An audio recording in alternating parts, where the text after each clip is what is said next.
Hello and welcome to Unparliamentary Language, a podcast that would be cooking with gas if it weren't so expensive. And how are you, Rob? I'm very well, thank you. How are you? Yeah, not bad, not bad. I ended up seeing a football game yesterday, which is a bit of a break with tradition for me as someone who doesn't really watch football, but it was quite enjoyable. If you are interested in me talking about that at length, there is a Patreon bonus episode if you go sponsor us on Patreon. Yeah, I guess I've done my shilling for our own podcast, and we should move on into the headlines. So first up from The Sun, what a bunch of anchors.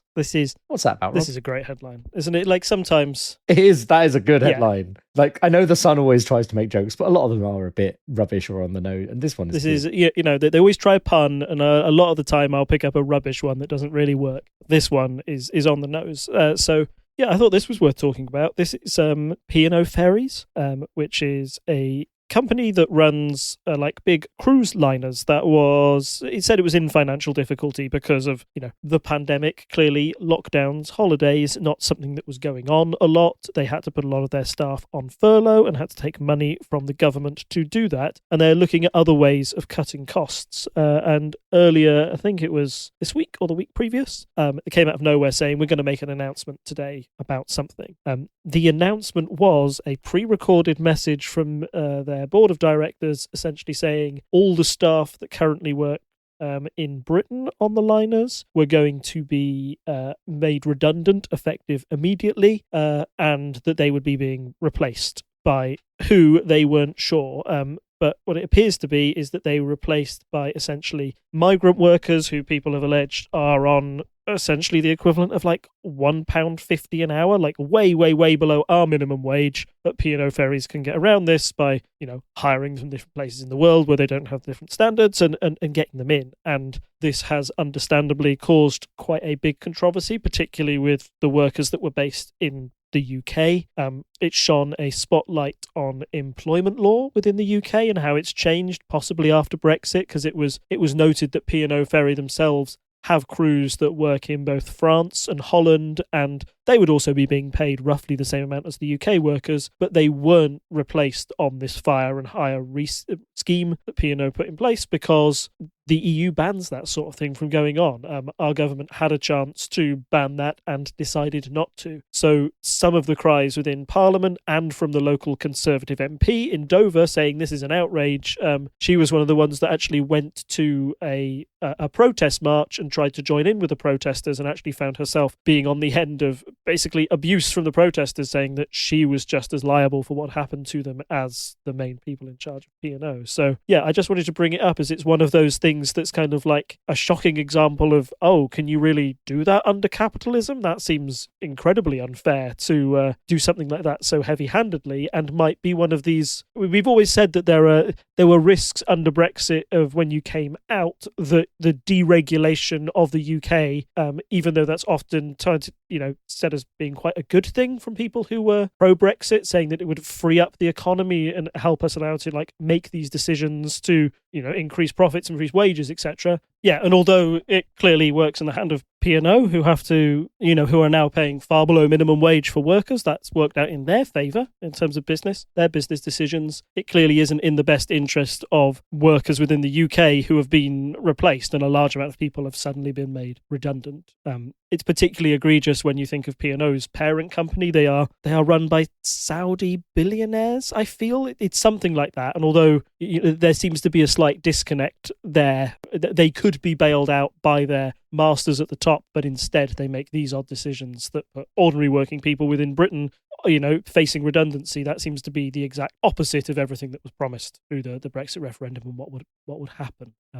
People claimed that Brexit, that being part of the EU meant that jobs were being taken by migrant workers and that leaving, that wouldn't be an issue. And here's a case study where it's the exact opposite. So yeah, worth pointing out. And I think it was just one of those big shock stories that has at least it made waves and was something that was definitely repeated in the Houses of Parliament as well.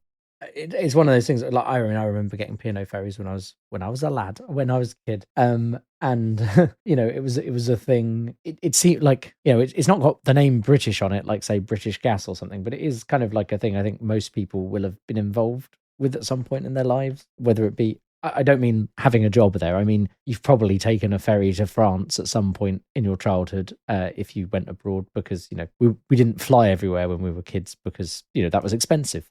So you would take a ferry, and you could, I've taken a ferry. Sometimes they do like 20 quid returns or whatever. So you're like, oh, well, I'll just pop down to Calais if you're in the south of England, and you can do stuff like that. In fact, I have done that from Manchester, which was quite a drive, and I wouldn't recommend.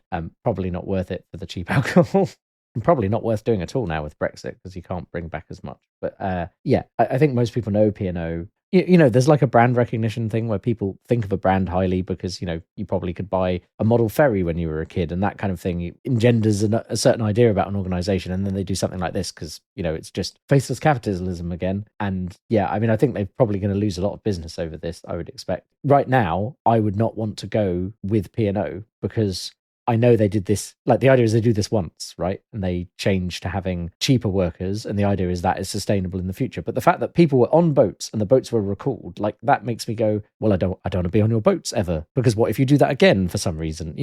I appreciate that's unlikely given what's happened, but it makes me very dubious about wanting to actually book a journey with them, because that could mess up my plans entirely.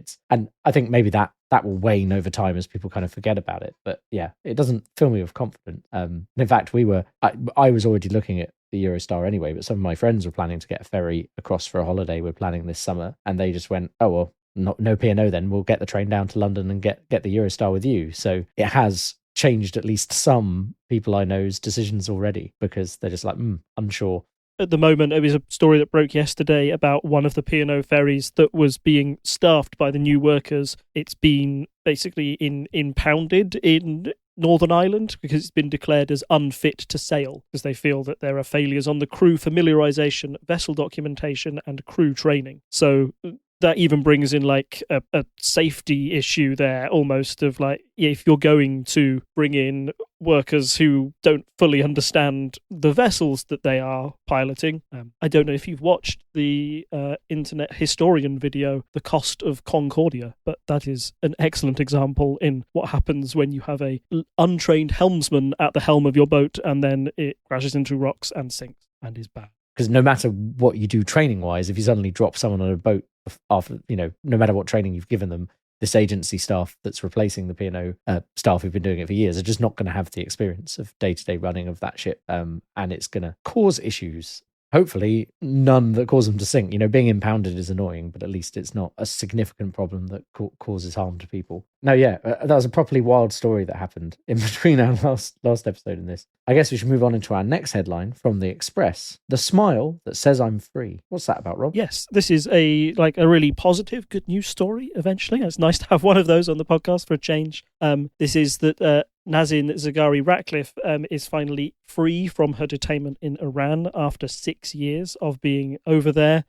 It's something that had been promised by Home Secretaries, like the past 5 for a while now, but nothing had happened. And, even her husband had started to go on hunger strike to try and get the issue back in the news. And it was something that was sort of ticking along in the background and was seen as a great stain on the UK's foreign policy record, really, that we had this charity worker over in Iran who had been detained unfairly and was practically kept as a hostage by the Iranian regime. She's finally been let free and be able to go home, and the subsequent media coverage of her has been really interesting. It's a good news story, of course, to have her back home, but questions have been raised about, like, why now? What changed to get her to go back home? And what appears to have happened is that there was a outstanding debt to Iran that Britain owed Iran of about £400 million.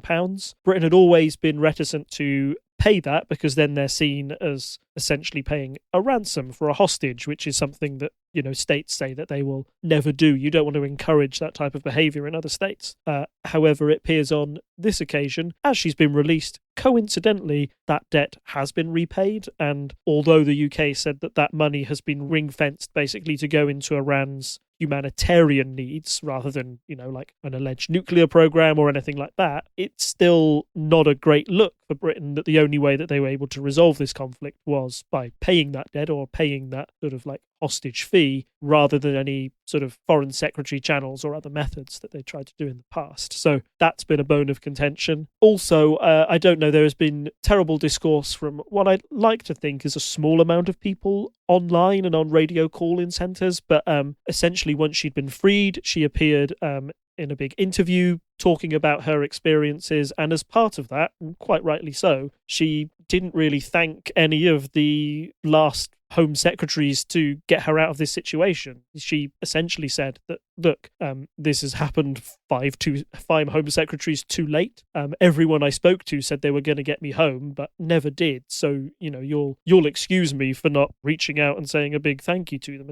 Paraphrasing what she said, but that's essentially how it came across. And I'd agree with her, but there was a unpleasant line of inquiry online which kind of said that people should be more grateful that she'd been released. Now, I don't know about you, but if I've been hostage for 6 years and my government have failed to do anything about it, then yes, I don't know how far that gratefulness would spread. So yes, it's a positive news story. Really glad to have her out, and fingers crossed she can carry on with the rest of her life out of her media spotlight. It's been, she's missed 6 years of her daughter's life. When she left for Iran, that daughter was very young, and now she's sort of like a walking, talking being. So there's a lot for her to go to readjust, and I do hope that the media and the public give her the space that she needs to get back into society and enjoy herself again back here. So lovely story, but as always, a few idiots ruin it for everybody. Yeah, I mean, stepping into the probably not the best allegory, kind of as I'm wont to do, I guess.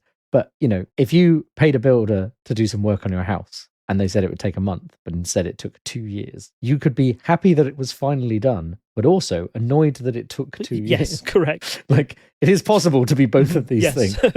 True. So, I mean, I think it is, you can be grateful that you're released, but six years of your life lost to what? And, I'm sure there are reasons why people thought it was so important. Like you say, I can understand, but it's the fact that as you say, every Home Secretary basically said, oh yeah, we'll get you back. And if you hear that for 6 years, because I think also there was a lot of praise for Liz Truss, that she's the Foreign Secretary who did this, blah, blah, blah. And then people are like, well, she's only been there like a few, either it was super easy to do and anyone could have done it at any time, or it was really tricky to do and it's actually the work of everyone else up until now that has made it possible. Either way, I don't think it's really thanks to Liz Truss that this has happened. And on the top of that, like, the person who was Foreign Secretary when it first happened, who is now Prime Minister of the country, was somebody who actively, at the time I remember that his comments on why she was over there and what she was doing actively made the situation worse and painted her in a worse light. So having that person now as leader of the country is also that's maybe another reason why she's not exactly jumping for joy and wanting to thank Boris Johnson by name, given that he was one of the foreign secretaries that failed to get her out of that situation. So moving on into the story we were talking about last time, Russians retreat into eastern Ukraine. You can't hear the air quotes there, but retreat is in air quotes, because it's in quotes in the article headline. So what's going on there, Rob? More news out of Ukraine, but how have things changed since we last spoke? Yeah, I just wanted to give a really brief overview, given that it was the big subject of our previous podcast. I think at the time of that recording, the Russian invasion was happening and was slowing, but there might have still been an expectation that the weight and pressure of Russian forces would inevitably overwhelm the Ukrainian ones, and we'd be speaking in a month's time, and this would just be Russia has practically annexed the rest of Ukraine. That is definitely not what has been happening, and the Ukrainian resistance has been putting up a hell of a fight, particularly in and around Kyiv, but also in many key cities in the north and south of the country as it continues to repel Russian aggression, essentially. This has led to the readjusting of Russian priorities, as President Putin put it, basically saying that, in his own words, he said that phase 1 of the operation was complete and will now move on to phase 2, which is the liberation of the Donbass, which is essentially his term for the two rebel areas that were part of the conflict in Ukraine that had waged since 2014. It looks like that's where he will aim to grab the majority of the land, and that's where conflict had been happening for years and years before. So, I think it's just a quick insight into, Putin's war isn't going as well as he first expected, and I think he would have expected to have Kyiv under control by now, and that clearly that objective appears to have gone from his thinking, and it seems to be sort of a reduction of Russian ambitions on what they want to achieve in Ukraine. I want to caveat that with I don't think it makes the situation any less dangerous or any less distressing for Ukrainians. There is still fighting going on, particularly in the suburbs around Kyiv, and it appears that that's still in Russians' grand plan, is to try and get those areas under Russian control. But it does seem that it's been a frustrating month. The Russian forces have made very little progress into their main key objectives that they wanted to in Ukraine. So this redrawing of, this moving of the goalposts, essentially changing that, I don't want to take whole of Ukraine, just this area, says Putin. That appears to be, from me on the outside at least, an admission of failure on his part, that the first bit of the war hasn't been going quite the way expected. As we said last time, it's tricky as a thing to talk about because it is a rapidly evolving situation. But as you say, it does seem very much like Russia's stalled. Things are not quite where Russia wanted to be, and it's awful that the war is continuing for the people who are being displaced and all the problems that are happening, and people who are dying because of the war. But the fact that Ukraine has been able to turn this around on Russia is, I think most people would say it's surprising, as I think we talked about a bit how last time how inroads weren't made as quickly as you might expect. The fact they're still going and they've still got all that going is very impressive. And I think it's helped that, as we say, there's been all these sanctions, there's outpouring towards Ukraine, and whether peace is on the horizon anytime soon, I don't know. There's now, you look at the BBC website every day and there's new stories or new hypotheses about what's happening. So now they're saying, well, maybe Russia's going to try and split Ukraine in two and keep half of it for themselves or whatever. It's very interesting, how people's thoughts about the situation are evolving, but it's kind of also, it's not a nice thing to watch because obviously horrible things happen. I don't know if I really had a big point there. It's not an easy thing to talk about. So I guess we should move on into our main story tonight. So main headline, we don't really have a headline. It's just the spring statement happened. What did Rishi Sunak do? Was this more like a budget than other spring statements, or was it? I think people probably would have seen a variety of headlines about this. There's the general kind of, I think the different newspapers sell these things differently. But amid the cost of living crisis and other things, why is this spring statement so important? Yeah, I think there were a lot of eyes on this spring statement because, as I think we are all becoming acutely aware of now, that just the price of everything is going up, and in some things more acutely than others. So I would say that the first place that you see it is probably in your energy bills and at the petrol pump, where fuel prices are increasingly high, and that's where you, the consumer, will directly buy your energy from. So that's where you're seeing the biggest pinch. I think Martin Lewis, the money-saving expert, said that you would get a rise of up to £1,300 in your energy bill. That would be, on average, that's what people would see. And I know we've talked in the past about, these energy companies shutting down because they couldn't offer the cheap electricity and the effects of that as they all sort of merge into one sort of conglomerate. But even these conglomerates are failing to keep energy prices low if every household will take on that extra burden. And clearly, if just to heat your house and keep your energy bills low, to keep the same standard of energy that you'd had previous year, to have a rise of that much, to a lot of people who, particularly the poorest in society and those who are living from paycheck to paycheck, that's going to have a huge impact on your monthly spending, what you can save, what you can buy. So there is some responsibility of the government to try and address that. But that's not the only thing that's happening, because energy prices are high and things like petrol are high. That also has a knock-on effect to other goods and services. So things like food and drink, your average weekly shop is going up because the price it takes to transport that stuff over the country, etc. That means that you have to have more money to do that. It takes more. The shops still need to make a profit, so they'll put up their profit margins a bit more. So that means that goes up as well. It all has a knock-on impact. And what we're seeing is that we've got very high levels of inflation on the way. So apparently in the 12 months to February, prices have risen 6.2% on average. But it's the Office for Budget Responsibility says that they think that inflation could reach a 40-year high of 8.7% in the final 3 months of 2022.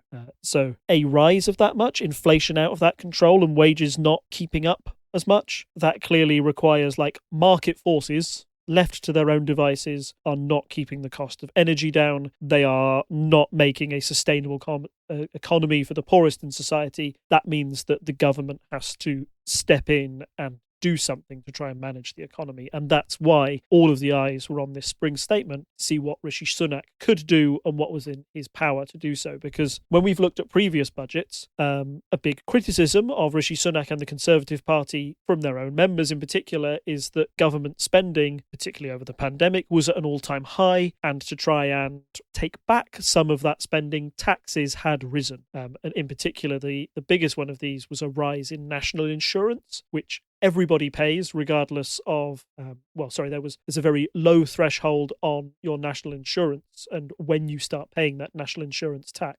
And a raise in that meant that it was a blanket tax across everyone, and that meant that it would affect the poorest in society a lot more as well. So if you are vulnerable and your budgets are being squeezed already, you are about to be hit with not only rising energy prices, rising food bills, but also an increase in tax. So that's why people were looking towards this spring statement for an answer or a solution to some of those problems. Various things have been talked about that might work. I think there's always a bit of rumour ahead of any of these announcements as to what the Chancellor might do to help people out.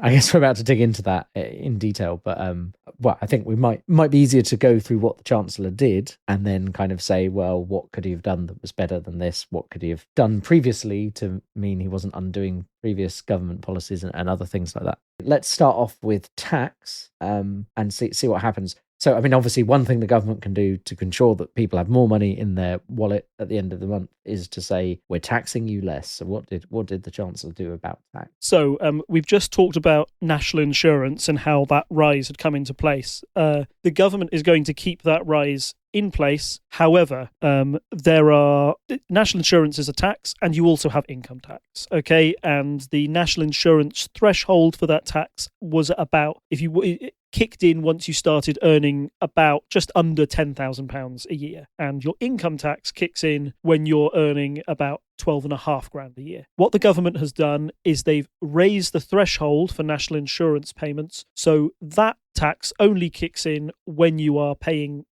paid £12,500. So they've made that even across the board. So what that means is that if you fall into the category of somebody who was earning about 10 grand a year, you would have paid national insurance but not income tax. Now you won't pay either, and you'll get the full amount, which means essentially you're getting a tax cut worth around about £330 a year, which is a welcome change. Certainly, I do think that it helps make that system a bit fairer and more, it's certainly a simplification to the system. Like when I explain it to that, and even when I was looking it up, it's like, why do we have these taxes at different rates? That does seem a little bit bizarre, doesn't it? Yeah, I mean, it seems logical that they should be at the same, like, here is the point up until which you are not taxed, and then from here onwards you get taxed. Seems very sensible. However, I think the criticism here that's been levelled is that, well, this is because, as you said, the increases in taxation have come from this government and from Sunak, and he, what he's doing here is saying, oh, well, you're a bit better off, and obviously it's great that there is a tax cut to the people who need it, but it was his fault that this was needed in the first place. So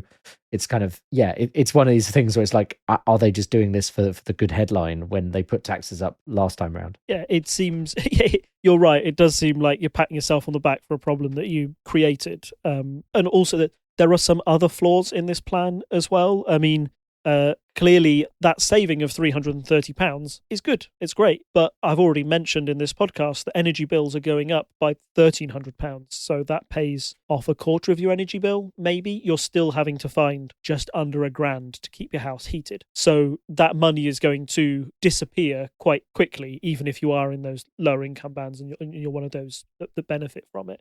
Also, because of that raise in national insurance on the whole that the Chancellor brought in before, and that raising the threshold, once you're earning over 35 grand a year, I believe it is, that's when you're still getting taxed more than you would have been overall with both of those rises. So it doesn't really benefit lower earners, and even those who are sort of like mid-range and who you'd say traditionally are like conservative voters, those higher earners, they're still paying more as well. So it's in terms of what the Chancellor is doing, it doesn't exactly enliven the base of the Conservative Party, and I don't think that it sort of actually helps those people who are most vulnerable to help address those concerns.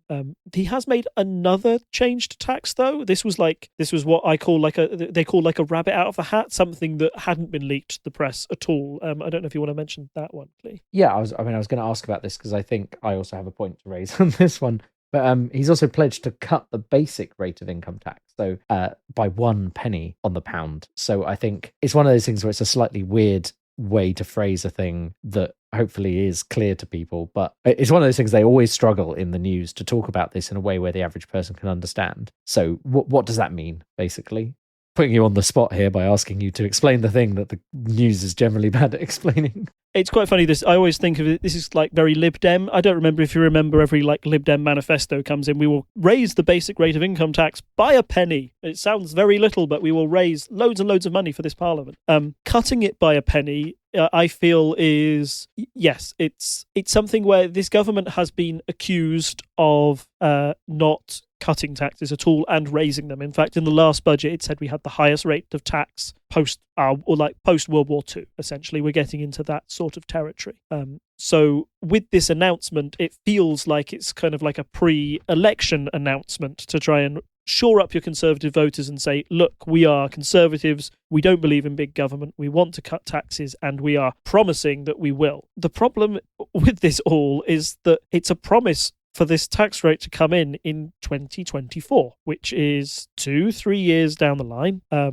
Probably a general election year, which is why they are committing to it. But the problems that we've said, I've said inflation, it's predicted to go up to 8.7% by the end of 2022. To everybody who's suffering at the end of 2022, they're not going to find a jot of difference in that cut in the rate of income tax there until 2 years down the line. How does that decision help anybody right now? Like, this spring statement was meant to be a reaction to an obvious rise in energy prices and the cost of living and people really starting to feel the squeeze. And I felt that this announcement was, although it was meant to be one of the big headline figures that your broadsheets could post and say, what a triumph for the Chancellor, he's finally enacting Conservative measures for a Conservative government. I felt that this one was one that went, this policy announcement was one that went down a bit like a lead balloon, because it doesn't do anybody much good right now. And the other thing is, as has been pointed out, I think that it's a pledge. It's not law. He hasn't actually changed anything at this point. He said, I will change something, which is a very, shrewd political move to make, because could well not be the Chancellor by the time that comes around, especially if he's looking, because it's before the end of this parliament, he could be like, oh, I'm stepping down as Chancellor to run for the leadership position so that I can lead the Conservatives in the next general election, could be his plan, at which point he doesn't have to be the person who enacts the thing he pledged. So it could just be a great bluff. So yeah, there's also that, which is like, it's not that great overall, and also he could just not do it. So moving on from that, there are other parts of the economy that are affected. So, I mean, here's one which I imagine would have been a bit like how we talked about last time, the photo of Sunak and Johnson with the pints in the pub because they changed alcohol duty. Fuel duty will be cut by 5p per litre until March 2023. Do you think that's going to have much of an effect, Rob? Well, 5p is not insignificant on the price at the pump, and like you said, along with the photos of Boris and Rishi pulling pints behind a bar, there was a subsequent photo of Rishi Sunak filling a Kia Rio at a Sainsbury's pump station, which it was later revealed, because Rishi Sunak and his wife are incredibly rich, like obscenely rich as people, and that was not his car. It was one of the employees, which he paid for the fuel and filled up on their behalf. So Rishi Sunak has been doing his best impression of ordinary human being interacting and going to the shops like ordinary people do, and it's a very funny clip going around the internet of him not understanding how contactless works. Oh yes, it's very funny. I will make sure to get that into. I'll copy it across to this so I can put it in the. In fact, I think it's even pinned in another server I'm in. I know. I know politicians are very busy people, and they probably have lots of people to do that stuff because they are running the country. I understand that, but it is a bit eye-opening when they're forced to do stuff like that and nobody's whispered into their ear, or they haven't just had a practice run of contactless somewhere else. But anyway, so fuel duty being cut by 5p a litre will have an impact, and hopefully will go some way to reducing the price of fuel, and will help commuters when it comes to, prices at the pump, which are vital, because not only will it help like consumers and commuters like us, but also that cut in fuel duty might be applied to big businesses, those that transport the food. If you're able to lower energy costs, it might have an impact on food prices, etc., etc. So this is something that the government can do and have an impact. The big problem with this is that simply the energy market is incredibly volatile at the moment. Gas prices were unsteady and going up before the war in Ukraine. Now it's likely that they'll be even more insecure as, who buys Russian gas, who wants to buy Russian gas. Like Russia has been demanding that their gas be paid in rubles to try and shore up their economy, and Macron's come back and said, no, the contracts will say euros, we'll keep paying them in euros. And, these disputes might only lead to more misunderstandings, and like a lack of gas means that prices will start to go up again. So even though the government can act in some way, we are still very much beholden to other worldwide factors about how and where energy prices go and move within the next 6 months. And I think it's fair to say, at least anecdotally, that the prices I'm paying at the pump at the moment have gone up by more than 5p in the last month. Like that 5p in the litre actually only brings me back down to when, oh great, instead of £1.69 a litre, it's £1.64. That's still 10 pence more than it was a year ago, and 20 pence more than it was 2 years ago. Whatever, like prices are still going up, and wages haven't increased that much in that time. So although it reduces inflation, you're not completely going an under inflation level. So yes, it's a welcome move by the Chancellor, and clearly he has to balance, like taking 20p off the litre might have been completely financially unviable. But yes, it will have an impact, but if it will have a life-changing impact, I'm sure of that. There's two things that have come about this. So firstly, when does this come in? Did it come in? Has it already come in because he announced it, or does it take a few days? I think it's come in very soon. I think it takes a few days to enact, but yeah, I imagine. Okay, so it may not be exactly true that we've seen this on the pump yet. But yesterday, I walked past a petrol station, and it wasn't one of the silly ones in central London or a silly one on the motorway. It was just a normal London one, so I appreciate it's slightly more expensive than the rest of the country. But it was 176 for diesel, and if you cut 5p off that, you don't put us back to where we were anytime recently. It's not like, oh, this 5p duty is going to bring everything down. It's very much, as you say, that the market is moving so quickly. Maybe it'll be it's probably more of a shrewd move over several months, but in the short term, it's really not helping people dealing with that increase in fuel costs. And the other thing is, it's kind of an easy thing for the government to do because they're now generating so much extra duty on all that fuel that, thankfully, taking 5p off is super easy for them. Yeah, no, I totally agree. The next thing up is they're planning to reduce the VAT on some energy efficiency items that you might have, so solar panels, heat pumps, insulation. And obviously that's good. That should help reduce the cost of those installations and therefore drive people to install them. And trying to encourage people to do energy efficient things is good. But again, that's not something we're going to see the benefit of this week, next week, this year. It's more over time as people switch to more efficient methods of heating their homes. That's when you start to see the benefits. And again, that's an inherent problem with the way our fuel system was set up. Like, we can't fix infrastructure stuff overnight. Like I said, I can't remember if I said it earlier or in the pre-show, but houses have gas in them, which is a pipe that comes to a house that delivers an explosive gas that you use to cook your food on. And the reason we do that is because we've been convinced that the only proper way is to cook on gas. But actually, induction hobs are great. And so if you could move everyone to induction hobs, we would need to generate more electricity, but you could get rid of that dependency on gas. But it's not a thing you're going to do overnight. You can't say to people, hey, I need you to change all of the hobs in all of your kitchens. It's not a practical thing to do. So it's always going to be a slow process, and it's decisions like this are good in the long term, but for people who are feeling the pinch right now, unfortunately, I don't think it's a massive help. Well, precisely, yeah. And the other thing about that is if you need to have enough money to invest in things like solar panels or heat pumps in the first place. So this is a great boon to those sort of like middle class people who can afford to do that and make themselves long-term energy efficient. But once again, like if you are of the poorest in society, you're not going to have the disposable income to suddenly put solar panels where you want or invest in a heat pump. It's not going to be there. So yeah, these are all that's another long-term solution to a potentially short-term. I don't know how long the energy crisis will go on for, but it's certainly very acute, this sudden rise in energy prices that's causing all this problem at the moment. So yes, like a welcome change is better than nothing, but also does it really help us now? Nah, not really. The final thing is local authorities getting another 500 million for the Household Support Fund from April, which creates a 1 billion fund to help vulnerable households with rising living costs. I don't know enough about how that works. I mean, more money presumably is good into that pot, but is it enough given the increases in price? Yeah, so again, that's one where that's the direct short-term action that the government can take, right? Because councils were already saying that they were running out of money from those funds as they had more requests from people saying, I can't heat my houses. So giving them an extra 500 million will enable those councils to keep help supporting the most vulnerable people in society to make sure that they can keep the heating on as prices spike.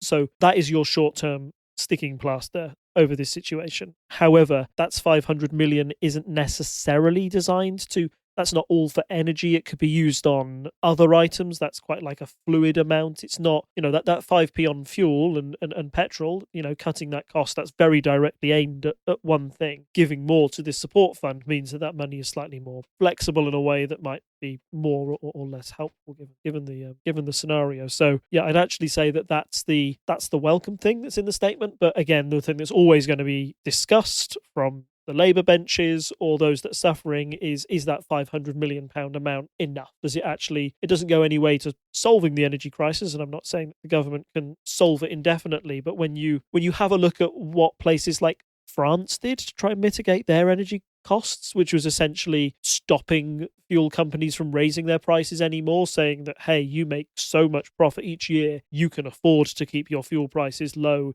even as demand goes up because we're going to legislate for it. Like that's very big government in action, but it has a big impact that it does keep those prices low, artificially low compared to what the market standard is, but the consumer buying that energy will see the benefit of those prices being locked in place. The government saying that, our councils will pay more to help those who can't pay their fuel bills is like, it helps those in need, but it's not big government action on fuel. So yes, as far as like rabbits out of hats go or big things, it's a good step forward, but not a huge one. And yeah, will not have a big impact on like me or you, people who will feel the bite of those energy bills, but won't feel the need to turn to those schemes. We're still going to be feeling the rise in energy costs. I'm going to put in the show notes because I think it's kind of apt here. It's from 4 years ago. There's a quite a good David Mitchell opinion piece from The Observer where he was talking about how basically wouldn't it make more sense just to have nationalized oil and gas instead of these companies that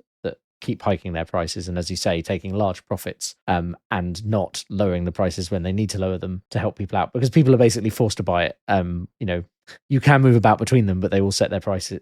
Sorry, I'm not going to accuse them of colluding in a way that would be illegal, but they all set their prices in such a way that moving between them doesn't really help you much, and you have to like change every few years and so on. And I think, in fact, David Mitchell's done more than one piece on the subject, one back in 2016 as well, about the whole jumping around and feeling like you're a bad citizen if you don't, check your prices every year and change onto a better scheme and all of that. And it's like, really, this should just be nationalized because everyone just wants electricity to work. They don't, no one cares about which company runs it. We just want the cheapest possible electricity or gas or both. So yeah, I'd read that article if I were you. While we're just here, just before we finish off, I wonder, Rob, if you could throw in a few tidbits about inflation. Inflation seems to be on the way up. Is that a good thing? Is that a bad thing? What might we expect the Chancellor to try and do in the budget? I know that's 6 months away, but if inflation is going up, generally people try and stop that, right? Yes, they do. There are measures that the Bank of England can basically put in place to try and stop the rate of inflation. The biggest one is a rise in interest rates. So if you raise interest rates, you are encouraging people to save, not spend. And by putting, if you're spending less in the economy, then that means that there's not the same desire for things. The prices won't rise because there's less demand, because people are saving more. Then that'll help keep the prices lower overall. We've seen a lot of the opposite in recent years where, we want the economy to go again. We want people to be buying lots of stuff. Therefore, we will lower interest rates to a greater degree to encourage people to spend their earnings rather than sitting it. So the Bank of England will try and reverse that in the short term. However, as we've said, the stuff that people are buying, or what's pushing up inflation at the moment, is not the fact that people are spending lots of money on things they don't need. It's the fact that we're spending lots of money on food, and food prices are high, and we're spending it on fuel, and we really need fuel to heat our homes, and we can't just stop doing that. It's just something that needs to happen. It's part of your budget. It's not going anywhere. So yes, the government is trying to put in a few measures, and the Bank of England also, because you've kind of got this split in the way that the economy is managed. Like, the Bank of England will also try and step in independent of government. It does look, at least in the short term, like the Office of National Statistics have said, that inflation will reach a peak of about 8.2%, I believe it is, in the last quarter of 2022. 8.7. Oh, 8.7, sorry. 8.7, so yeah, even higher than I thought. Very, very high, and that led to essentially the headlines on the day after the budget. I just want to sum this up and how it went for Rishi Sunak. I know this wasn't an official budget; it was just a statement. But usually what happens in these things is the Chancellor will go ahead and he'll put in big highlighter pen in his big speech to Parliament all the good things he's doing and why he's such a great Chancellor, and the papers will run with that for the first day, and then the second or third day, when people have had time to actually scrutinise the statement and read all the small text, they say, this isn't actually as great as it seems. They're getting more money from here, taxes are going up there, etc., etc., etc. The papers the day after the spring statements, even from your from your Telegraphs, from your Times, were saying that this was the biggest. It's sort of like we're looking at the lowest standard of living, I think, since the 1950s, which is that's an age that's particularly seen as the economy was ruined by the effects of the war and the effect of total war, and how we managed to recoup that was years and years of austerity in the 1950s, and that's how we started to claw things back before things turned around in the 60s somewhat. So seeing that we're going back into a stage where just living and the cost of those basics are so high, and the fact that even your true blue Tory papers can't see a bright side in this spring statement, I think that it shows that the news is quite bleak for Rishi Sunak, and he's turned from, we were talking, in previous weeks about, is he a possible leadership contender? Is he one to take over from Boris? He was clearly seen as the golden child during the pandemic because he was one of the few people who could give all the nice news that they were doing the furlough money and they were doing Eat Out to help out, and they were going to boost the economy by giving these cuts and these benefits to try and get the economy going. Now he's got to be the bad Chancellor who has a tight hold on the country's purse strings now and saying, no, you can't spend that. No, we spent it all earlier. We can't go to McDonald's. We've got to eat in the McDonald's at home we've got is fine. Okay? It's fine. So it's all kind of, that is also eating into Sunak's image, and his, I think, the possibility of him becoming next PM has diminished because he has to be this sort of Chancellor in this situation. Not that Boris is becoming more popular anytime soon, but we mentioned before that the only reason Boris is sticking around because there might be an obvious lack of a successor. I think those lists of successors is drawing very thin, where maybe it would be Boris versus Liz Truss, maybe. She might get a good photo shoot out of it. She's already had a few good photo shoots where she pretended to be Thatcher, which was a choice. I'm sure there are some people who liked Thatcher. I mean, they must exist. They're just very quiet about it. I feel harsh saying that, but I don't know many people who look back fondly on Thatcher. Even conservatives I've spoken to aren't massive fans of Thatcher. yeah. Anyway, slightly depressing end to the podcast, I'm afraid. But things are getting more expensive, and we have to deal with that. And here was me hoping post-pandemic, maybe certain things would. I thought maybe the house market might stabilize a bit, and all sorts of other things. But nope. There's a war in Ukraine, and everything else is going up. And this is very much opinion now, and not like this is just kind of my feeling. But we grew up in the 90s, and we were kind of promised that things could only get better, not just by the Labour election song, but just kind of like that was a general, everything gets better. There's always more money. The world is just going to be better. You're going to have more opportunities. We've fixed racism. We've fixed homophobia. It's all done, was kind of the message. And I mean, a lot of those things have clearly fallen down in the last few years, especially, racism, sexism, etc. I mean, at least people are more aware of it. We're getting there, but it's not like fixed like people seem to claim it was when we were younger, and obviously some of that is stuff being dumbed down for children, which we were, but there's also I came out of uni thinking it's much harder for us than it was for the generation before, and I hate to think what it's like now for the people coming out of uni with even higher fees, chances of buying a house practically nil. It's just getting worse and worse, and I hope things sort out for a bit. Like I think we've said this, we're kind of getting a bit tired of the news. There's just so much news, and I appreciate we're a news and politics podcast, but this feels very real in a way that some other stuff does. Like you can spend ages talking about someone knocking down a blue wall with a hammer because they're being silly, and that's kind of in some ways escapism compared to the hard realities of how finances are going to be affected by a war that none of us wanted to start, and other things. So yeah, I may have made that more depressing. Sorry. It's okay. No, it's fine. Like, usually I'm the Debbie Downer, so I'm glad that you're the one bringing the misery to the situation. Yeah, I'm just. Yeah, I think it's been a few weeks for everyone. And obviously, do you want me to finish on a little joke? Sure, go on. What's Whitney Houston's favorite type of coordination? What is Whitney Houston's favorite type of hand? Oh no, I know the answers. I said, boo, boo, sorry. Oh, rubbish. Okay, no, it's fine. I've got another one. Okay, I have to do a Scottish accent for this one, but it's fine. It's okay. If you see a field of cows, how do you know which one is about to go on holiday? I don't know. How do you know that? You look for the one with the wee calf. That is awful. I love it. Amazing. Well, it's better when I tell you one you don't know. But yes, there we go. Well done. Now the world is fixed. We fixed everything. Yeah, we fixed it with that one joke. We have saved the economy. And I think we have a title there, don't we?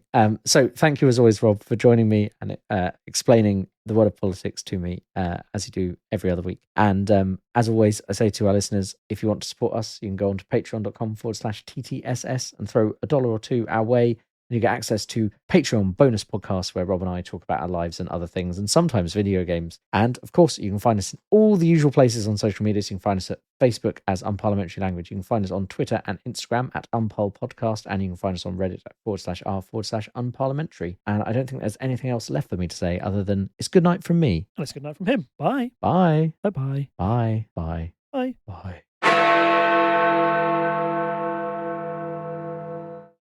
Join Mike and Tom for a nerdy conversation with a multitude of guests on the Hat of Many Things. Say hi, guys. Hi, guys. Hello. I'm Mark, a librarian and professional wrestling ring announcer. I cast League of Legends. Soteros Phil Brucato, best known for my work with White Wolf and Onyx Path Publishing on the World of Darkness. Hi, I'm Jason Carl. I'm the producer of V5 at White Wolf. Yeah, my name is Johanna Pettersson, a Finnish game designer.